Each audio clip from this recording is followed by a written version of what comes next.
शिर्डी येथे मोठ्या जनावरांमधील पशुवैद्यक संघटना महाराष्ट्र राज्य आयोजित द्वितीय निरंतर शिक्षण कार्यक्रमांतर्गत एकदिवसीय तांत्रिक शिखर परिषदेचं आयोजन करण्यात आलं होतं।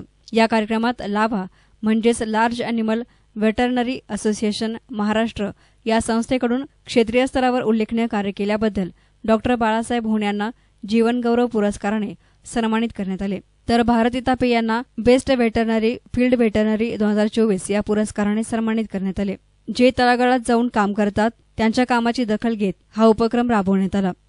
मी डॉक्टर बाळासाहेब पांडुरंग होण, मला लाव्हा या संस्थेने आज शिर्डी येथे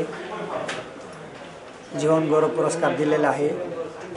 आज लाव्हा या संस्थेने शिर्डी येथे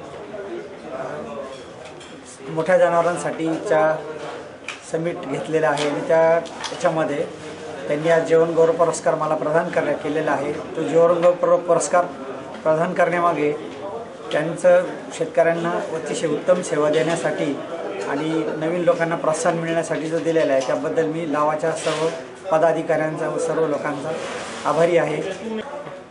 मी डॉक्टर भारत सुखाजी थापे, मला आज लाव्हा या संघटनेकडून बेस्ट व्हेटरनरियन फील्ड वेटरनरियन 2024चा पुरस्कार प्राप्त झालेला आहे। त्याबद्दल मी लाव्हा संघटनेचे आभार व्यक्त करत आहे। एस मीडियासाठी प्रतिनिधी साई सुराळे, शिर्डी।